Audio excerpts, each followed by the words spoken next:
The UN is holding its annual events honouring the work of its peacekeepers around the world. They serve in some of the most volatile places on earth. Last year, 98 were killed while on duty.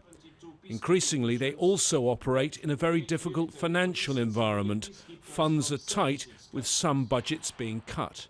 Our peacekeepers need better training and better equipment, and their mandates need to be realistic and adequately supported with both resources and political will. For many years, UN peacekeeping has been based on a grand bargain. Western countries, the EU and the US providing specialised equipment and troops and the vast bulk of the money, while most of the troops come from Asia and Africa. But the system is breaking down. Many countries, but most notably the US, are not paying their share.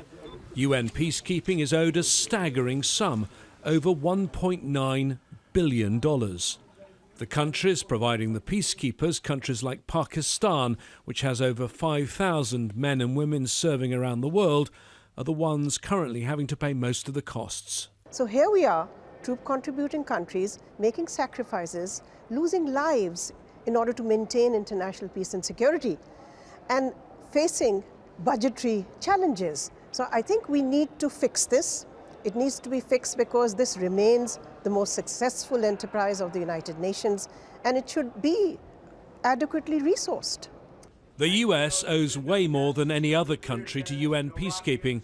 That's been the case for many years, but under President Trump, the size of the arrears has swelled to over $1.1 billion.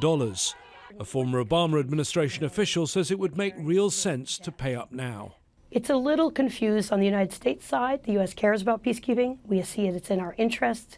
The U.S. is a larger training country for peacekeeping missions, and our diplomats work worldwide to help them succeed because we see the value of these missions. So some of this can and should be sorted out with Congress so that they fully fund the amount that the U.S. owes, and we can resolve this shortfall. The UN Secretary General knows he must tread carefully.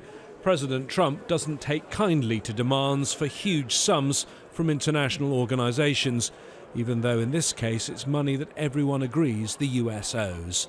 James Bays, Al Jazeera, at the United Nations.